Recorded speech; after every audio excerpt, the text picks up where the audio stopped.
Thank you, sir, for your heart-touching words. We now invite the Honorable Deputy Chief Minister of Andhra Pradesh, Shri Pawan Kalyan Garu, to the dais.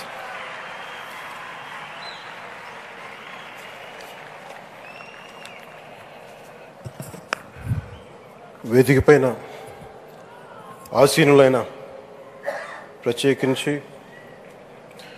Sathya Sai బాబా గారి శత జయంతి ఉత్సవం సందర్భంగా ఇక్కడికి విచ్చేసిన మనందరి beloved Prime Minister, most respected Prime Minister in the world,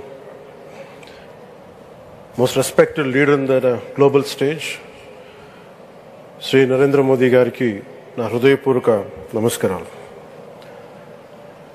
అలాగే తన అపారమైన అనుభవంతో రాష్ట్రాన్ని సమర్థవంతంగా నడిపిస్తున్న నాయకులు గౌరవ ముఖ్యమంత్రి శ్రీ చంద్రబాబు నాయుడు గారికి, భారతరత్న శ్రీ సచిన్ టెండూల్కర్ గారికి, శ్రీమతి ఐశ్వర్య రాయ్ బచ్చన్ గారికి, సోదరులు నారా లోకేష్ గారికి, వేదిక పైన ఆసీనులైన ప్రతి ఒక్కరికి, మంత్రివర్గానికి, బాబా గారు మహాసమాధి అయిన తర్వాత దాన్ని సమర్థవంతంగా నడిపిస్తున్న శ్రీ రత్నాకర్ గారికి, ప్రతి ఒక్కరికి పేరు పేరున నా హృదయపూర్వక నమస్కారాలు. ప్రత్యేకించి ఇక్కడికి వచ్చేసిన సత్యజయంతి సందర్భంగా ఇక్కడికి వచ్చిన భక్తులందరికీ, సాయిబాబా భక్తులందరికీ మనస్ఫూర్తిగా మీ అందరికీ నా నమస్కారాలు తెలియజేస్తున్నాను. సత్యసాయిబాబా గారి గురించి, గొప్పతనాన్ని గురించి మన దేశస్తుల కంటే విదేశీయులు ఎక్కువ చెప్తారు ఆయన గురించి. కొన్ని సందర్భాలు ఇప్పుడు సింగపూర్ వెళ్ళినప్పుడు ఒక 30 సంవత్సరాల క్రితం చైనీస్ ఇళ్లలో చూశాను సత్యసాయిబాబా గారి ఫోటోగ్రాఫ్. అలాగే ఒక హాలీవుడ్ యాక్టర్ స్టీవెన్ సిగాల్ అని చాలా సంవత్సరాల క్రితం, క్లోజ్ టు ఒక 20 సంవత్సరాల క్రితం అనుకుంటా, చిరంజీవి గారిని ప్రత్యేకించి అడిగి, మా అన్నయ్య చిరంజీవి గారిని ప్రత్యేకించి అడిగి నేను బాబా గారిని కలవాలి అని చెప్పి ఇక్కడ బెంగళూరులో ల్యాండ్ అయినా ఇక్కడ ఫ్లైట్కి ఆయనకు వచ్చి ఆశీర్వాదాలు తీసుకుని వెళ్తే నాకు చాలా ఆశ్చర్యం కలిగేది. ఒకరి గొప్పతనం, ఒకరి తేజస్సు ఎలా తెలుస్తుందంటే ఎలా వెళ్ళి దీని గురించి నేను అనుకుంటా ఉండేవాడిని. బాబా గారిది వెలిసింది భారతదేశంలో అత్యంత వెనుకబడ్డ జిల్లా అనంతపురం, రాయలసీమలోని అనంతపురం జిల్లా. ఆయన పుట్టుక కూడా అత్యంత వెనుకబడ్డ జిల్లా, నీటికి కూడా కొరత ఉండే జిల్లా, వలసలు వెళ్ళిపోయే జిల్లా. అలాంటి జిల్లాని ఎంచుకున్నారు ఆయన జన్మకు కూడా. అందుకని అలాంటి జన్మ తీసుకున్నాడంటే మహానుభావులే తీసుకోగలరు. ఒక 40 సంవత్సరాల క్రితం ఎవరైనా ఊహించుకోగలమా?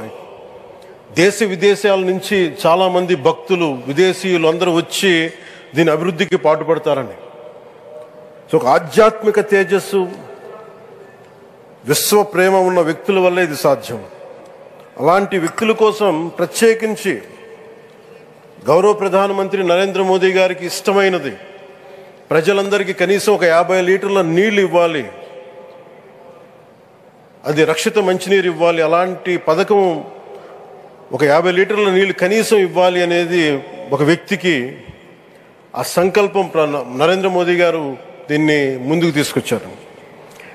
ఒక ప్రభుత్వ పరంగా దీన్ని ప్రధానమంత్రి గారు తీసుకొస్తే, ఒక ఆధ్యాత్మిక గురువుగా ఏ ప్రభుత్వం ఆలోచించినప్పుడు, ప్రభుత్వాలే దీని గురించి సగటు వ్యక్తికి నీరు ఎలా అందించాలనుకున్నప్పుడు దాన్ని ఆలోచించింది సత్యసాయిబాబా గారు ఆలోచించారు. అప్పుడు ముఖ్యమంత్రిగా చంద్రబాబు గారు ఉన్నప్పుడు వారికి ఒకటే చెప్పారండి, నేను ప్రజలకి దాహం తీర్చాలనుకుంటున్నాను.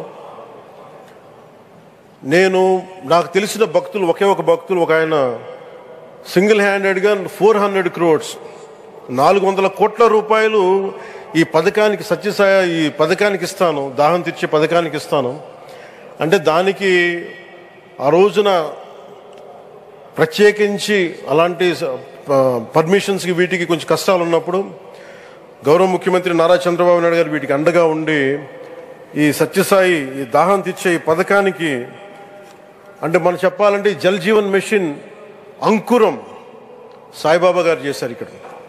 ఇది తమిళనాడులో కానీ తెలంగాణలో కానీ మిగతా అన్ని రాష్ట్రాల్లో కూడా ఈరోజు చేయగలుగుతున్నామంటే దానికి అంకురం సాయిబాబా గారు అందించారు. ఆయన సేవా తత్పరత ఆయనది. ఎవరెవరో ఎంతమంది ప్రభావితం చెందారో లెక్కలేదు. ఒకసారి సేవ చేసే వాళ్ళందరినీ చూస్తూ ఉంటే మా వదిన గారు చెప్పారు, ఒకసారి భోజనం తింటా ఉంటే ఎవరిని ఇంకొకసారి ఇది కొంచెం అన్నం పట్టరా అంటే మా అన్నయ్య గారు చెప్పారండి. వాళ్ళ అన్నకు ఆయన ఎవరో తెలుసు, ఆయన ఒక farmer IAS officer, senior IAS officer అని. ఆయనకి సెలవులో ఉన్న సమయంలో వచ్చి ఇక్కడ సేవ చేస్తారని. ప్రత్యేకించి ఒక వ్యక్తి, ఒక మహానుభావుడు ఎంతమందిని ప్రభావితం చేయగలిగారంటే ఐఏఎస్లు కావచ్చు, మన ఈ రోజున సచిన్ టెండూల్కర్ గారు కావచ్చు, వేదిక పైన మహానుభావులు ఎందరో కావచ్చు, వీళ్ళందరినీ ప్రభావితం చేసే ఒక అరుదైన ఆధ్యాత్మిక శక్తి మన భారతదేశంలో, మన అనంతపురంలో, మన ఆంధ్ర రాష్ట్రంలో ప్రపంచానికి వెలుగులిచ్చే ఒక మహావ్యక్తి పుట్టడం, ఆయన శత జయంతి సందర్భంగా ఇక్కడ మనందరం ఏకం కావడం చాలా ప్రత్యేకమైన ఆనందాన్ని కలిగించింది. ఆయన సేవా తత్పరతని, స్ఫూర్తిని మున్ముందు మేమందరం కొనసాగిస్తాం. గౌరవ ప్రధానమంత్రి और బిలావ్డ్ ప్రైమ్ మినిస్టర్ ఆధ్వర్యంలో మేమందరం కొనసాగిస్తామని తెలియజేసుకుని ఇదే సేవా తత్పరతని ముందుగా అందరం కొనసాగించాలని తెలియజేసుకుని సెలవు తీసుకున్నాను. జై హింద్.